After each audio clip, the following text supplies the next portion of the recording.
En este artículo, describiré el antiguo Japón, remontándome en el tiempo.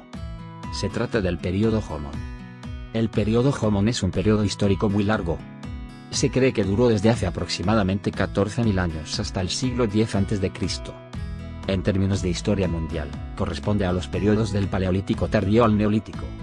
En la historia universal, el Neolítico se considera el periodo en el que se inventaron las herramientas de piedra pulida y comenzó la agricultura. Sin embargo, la cultura agrícola no comenzó en Japón hasta el inicio del periodo Yayoi, que comenzó en el siglo X a.C.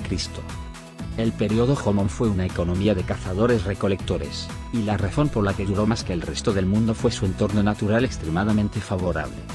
En el resto del mundo, una economía de cazadores-recolectores requería migraciones constantes. Esto se debía a que había muy pocas presas y frutos secos para establecerse. La abundancia de naturaleza en Japón sería la base de una civilización única, no vista en ningún otro lugar del mundo. Hablemos de un yacimiento representativo del periodo Jōmon en Japón. Se trata de las ruinas de Sanai Maruyama, que existieron en la prefectura de Aomori, en el norte de Japón. Echemos un vistazo a lo que este yacimiento revela sobre la vida de los japoneses de aquella época. Este yacimiento es un gran asentamiento que se cree que existió hace entre 5.900 y 4.200 años. Se han encontrado cerámicas y asentamientos característicos de cada periodo del periodo Jōmon, lo que indica que este asentamiento existió de forma continua. Este asentamiento cubría un área de aproximadamente 42 hectáreas. Es el mayor asentamiento del periodo Jōmon descubierto en la actualidad.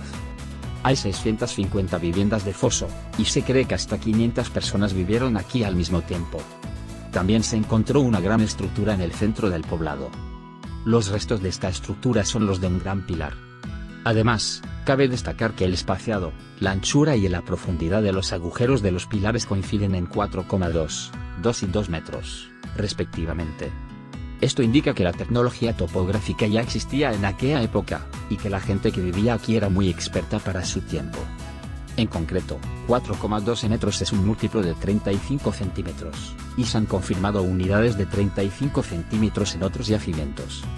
Por lo tanto, es posible que se compartiera una unidad de longitud, que podría denominarse Sakude Jōmon, como estándar común en una amplia zona.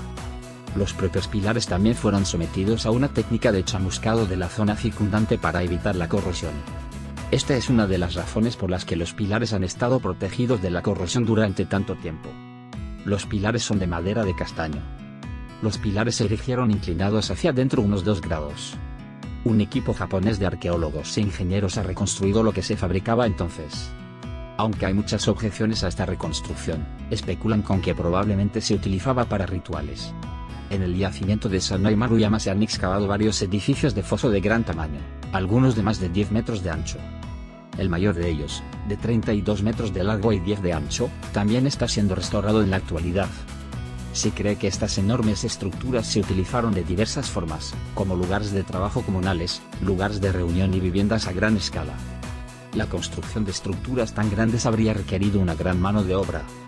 Puede deducirse que los habitantes de la aldea estaban unidos, y contaban con líderes que podían guiarlos adecuadamente. A continuación, veamos cómo era la vida de la gente en aquella época. Los restos de comida excavados en un vertedero de un pantano bajo revelaron el contenido de los alimentos utilizados por la gente que vivía en el asentamiento. En el yacimiento de Sanai Maruyama se han excavado muchos frutos secos, como castañas y nueces, así como grandes cantidades de pescado y huesos de animales. Los huesos de animales incluyen jabalíes y ciervos, mientras que en los estratos más tardíos predominan animales más pequeños como conejos y búhos.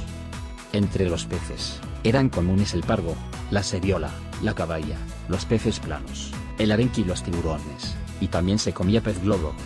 El pez globo, por supuesto, tiene un veneno que puede matar si se come, y desde entonces existen métodos culinarios para desintoxicar el veneno. También se sabe que bebían vino de frutas elaborado con frambuesas y otras frutas. El análisis del polen detectado en el suelo reveló grandes cantidades de polen de castaño. Basándose en la proporción cuantitativa, se estima que alrededor del pueblo se había extendido un bosque puro de castaños. El castaño es un árbol que prefiere un entorno soleado, y no crecerá en un bosque puro a menos que la gente le ayude a crecer cortando la maleza. Está claro que el pueblo Jōmon llevaba un estilo de vida muy sostenible modificando los bosques que rodeaban sus asentamientos para crear un entorno en el que las plantas útiles pudieran crecer con facilidad. Hay algo muy distintivo en el periodo Homon de Japón. Era una vida sin conflictos. El examen de los restos humanos del periodo Homon ha revelado muy pocos huesos dañados por armas u otros medios. Según un estudio, se cree que solo el 1,3% de los restos humanos del periodo Homon murieron en una pelea. Esta cifra es significativamente inferior al porcentaje de restos humanos del mismo periodo en el mundo y del posterior periodo Yayoi, lo que sugiere que llevaban una vida extremadamente pacífica. El pueblo Homon vivía en un entorno de naturaleza abundante, donde básicamente no había necesidad de ahorrar dinero, y era difícil de crear una brecha entre ricos y pobres. Es concebible que las grandes estructuras antes mencionadas tuvieran líderes con cierto poder, pero no habrían sido como los reyes egipcios que construyeron las pirámides. Es concebible que en la misma época del mundo en que la gente se ganaba la vida cazando, hubiera batallas por presas escasas. Se han desenterrado muchos huesos humanos que se cree que fueron heridos por espadas y arcos, hasta el punto de que algunos estudiosos creen que la esencia del hombre es luchar. Creo que el pueblo Homon, bendecido por la naturaleza y libre de riquezas y luchas, es la forma ideal del ser humano. Su apacible vida puede verse en sus tumbas. Hasta el descubrimiento del yacimiento de Sanai Maruyama, se creía que cuando la gente moría, era arrojada a lugares lejanos.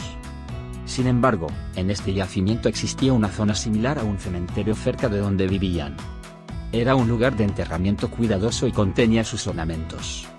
Evidentemente, tenían una cultura de enterrar a los difuntos, y había rastros de ofrendas realizadas en sus tumbas. Sabemos que los niños que morían a una edad temprana eran conservados en vasijas de barro que utilizaban normalmente y que se encontraban en sus residencias.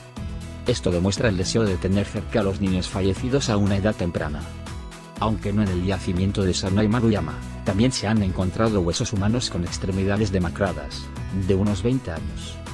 Esto significaría que un niño con una enfermedad física vivió bajo tutela hasta los 20 años. Qué difícil debió ser criar a un niño tan enfermo que necesitara cuidados en esa época. Algunos de los artefactos de este yacimiento incluyen obsidiana y jade. Y se ha descubierto que estos objetos proceden de Nagano y Hokkaido, Japón. Están muy lejos del yacimiento de Sanai Maruyama. Esto indica que en aquella época existía una red de intercambio en Japón. También sugiere que los habitantes de estas zonas remotas no luchaban entre sí, sino que se llevaban bien. Así pues, las ruinas del yacimiento de Sanai Maruyama eran un asentamiento que había continuado de forma ininterrumpida durante unos 1700 años. El vertedero que construyeron estaba lleno de tierra, y la altura del vertedero era de más de 2 metros. Se trata de un vestigio que indica la antigüedad de su residencia. Una historia tan larga de asentamientos está llegando a su fin. Es el cambio climático mundial. La temperatura, que se consideraba unos 2 grados superior a la del clima actual, descendió y llegó un periodo frío. La prefectura de Aomori, donde se encuentra el yacimiento de Sanai Maruyama, está en el norte de Japón, y es una región fría con nevadas en invierno. Se cree que este cambio de temperatura provocó una drástica disminución de la cantidad de frutos secos, y otros recursos que sustentaban la vida de la comunidad. Y el estilo de vida del pueblo Homon, basado en la caza y la recolección, dejó de ser viable. Por lo tanto, el pueblo Homon comenzó a cultivar. Este estilo de vida agrícola transformó la vida del pueblo Homon, creando una disparidad entre ricos y pobres y la aparición de aquellos con poder. Así terminó el periodo Homon, que duró más de 10.000 años, y comenzó el periodo Yayoi, centrado en la agricultura. En este artículo he explicado el periodo Homon en el antiguo Japón. Si te ha gustado, suscríbete a nuestro canal y haz clic en el botón me gusta.